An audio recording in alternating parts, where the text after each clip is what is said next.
Hey everyone, welcome to This Explainer. If you're living in a dorm or a college apartment, you probably lock your physical door without a second thought, right? But what about your digital door?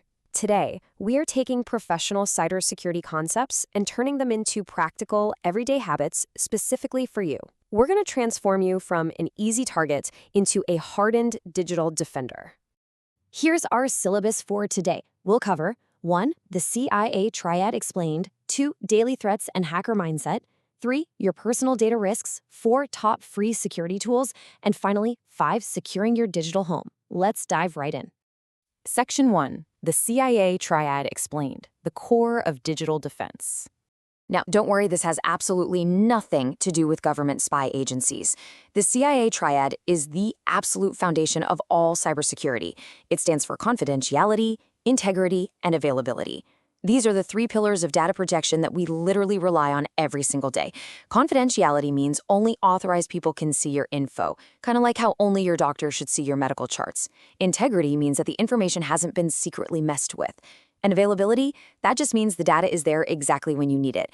These 3 rules govern the entire security world. Let's make this super concrete with some roommate analogies. Think of confidentiality like keeping snooping roommates out of your personal diary. You're the only one with the key. Integrity is making sure nobody sneaks into your room and alters your handwritten class notes, or worse, changes your grades in the school system.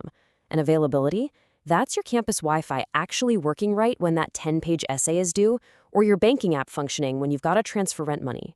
If any one of these pillars falls down, well, you've got a security incident on your hands. Moving on to Section 2, Daily Threats and the Hacker Mindset. To kick this off, there's a brilliant quote from security expert Bruce Schneier. Security is a process, not a product. What he means is staying safe online isn't about buying some expensive antivirus software and just calling it a day. It's a continuous practice. It's all about building solid, actionable habits for your daily interactions with technology. The real game changer here is understanding how you view your accounts versus how a cybercriminal views them. You know, you might look at your student portal and just think, okay, I'm logging in to check my math grade. But an attacker? They look at your digital presence as this giant interconnected web of targets. If they compromise a low-security site, let's say the dining hall menu portal where you casually reuse the password, they suddenly have the skeleton key to unlock your email, your bank, the whole shebang. To defend yourself effectively, you've really got to start looking at your digital footprint with that same critical eye. Let's clear up 2 terms you're going to hear all the time: vulnerability and exploit. Think of it like this. A vulnerability is a weakness. It's like accidentally leaving your dorm room window unlocked. The threat is the burglar roaming around the neighborhood.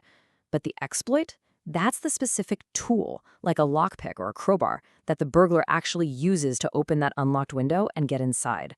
Our goal here is to lock those windows way before the burglar even shows up. All right, Section 3, your personal data risks. It's super easy to think, hey, I'm just a college student. I don't have millions in the bank. Why on earth would anyone hack me? Well, check out this staggering number. $8 trillion. That was the global cost of cybercrime in 2023 alone. Attackers don't just target giant corporations. They use automated bots that cast a massive net to catch everyday people just like us. It literally proves no one is too small to be a target. You are part of this digital economy, whether you want to be or not. And the scale of these attacks is honestly mind-blowing. Take the WannaCry ransomware attack back in 2017.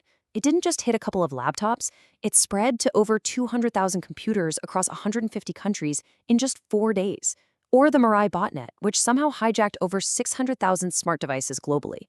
The real-world consequences of weak security have these massive ripple effects. One little vulnerability on your phone could literally become a weapon used against thousands of other people. So let's take action right now. Let's do a little digital detective exercise to check your own exposure. First up, go to haveibeenpwned.com. It's a totally free tool. You just type in your email, and it instantly tells you if your data has been leaked and any known breaches. Next, take a hard look at your public social media. Try to find 5 pieces of personal info you've casually posted, like your birthday or maybe your childhood pet's name. Why does this matter? Because attackers scrape those exact harmless-looking details to crack your security questions and guess your passwords. Scary, right? That brings us to Section 4, Top Free Security Tools. Once you realize your data might already be out there, it is time to play defense. I want to equip you with the best free, highly accessible tools that the pros use. You absolutely do not need a huge budget for this. Here's your essential, no-cost arsenal. First, get a password manager like Bitwarden. It's open source and amazing. Second, install uBlock Origin to block intrusive ads and malware scripts. Third, grab the Privacy Badger extension to stop creepy hidden trackers. Fourth, bookmark virustotal.com to safely scan sketchy links before you click them. And fifth, use an authenticator app like Google or Microsoft Authenticator for your multi-factor logins. Now, why is a password manager at the very top of that list? If you look at the password cracking times from 2024, it tells a wild story. A standard 8-character password with letters and numbers, a hacker can crack that in about 2 hours. But a 12-character password mixing uppercase, lowercase numbers, and symbols, that would take roughly 2,000 years to break. 2,000 years! A password manager generates and remembers those 2,000-year passwords for you, so you literally only have to remember one master password. And yet, despite all the crazy hacking tools out there, 123456 remains the absolute most common password worldwide. Guys, come on, we can do better than that. This right here is exactly why reusing passwords is a disaster waiting to happen. If a hacker breaches some random gaming forum and gets your 123456 password, they're instantly going to try it on your email and your bank. Never reuse passwords. And please never use personal data like birthdays that anyone can just find on your Instagram. Finally, Section 5, Securing Your Digital Home. For our final module, we're building up the walls of your digital dorm room. Imagine spending months on a massive college thesis only for your hard drive to crash or ransomware to lock everything up the night before it's due. Absolute nightmare, right? To avoid this, follow the industry standard 3-2-1 backup rule. You need 3 total copies of your data, stored on 2 different media types, like your laptop and a physical external drive, with 1 copy kept completely off-site, like in the cloud on Google Drive. And a quick pro tip, a backup you haven't actually tested restoring is not a backup at all. Next up, let's talk about the campus coffee shop. Did you know 40% of users actually risk doing their banking on public Wi-Fi? You have got to protect yourself from man-in-the-middle attacks, where someone snoops on your unencrypted traffic, or evil twin networks that literally fake the coffee shop's Wi-Fi name just to trick you. Always, always use a VPN on public networks. Things like Proton VPN offer great free basic tiers. Also, make sure the sites you visit use HTTPS encryption. Look for that little padlock in your browser so you know your data is scrambled. And we definitely can't forget the Internet of Things, or IoT. Smart devices like Alexas, smart TVs, or even those Wi-Fi color-changing light bulbs, they expand your attack surface. They're essentially backdoors into your private network. You've got to treat these devices with a healthy dose of suspicion. Right out of the box, immediately change their default passwords and make absolutely sure their automatic updates are turned on to patch any newly discovered vulnerabilities. Well, we've covered a ton of ground today, from the CIA triad to the 3-2-1 backup rule.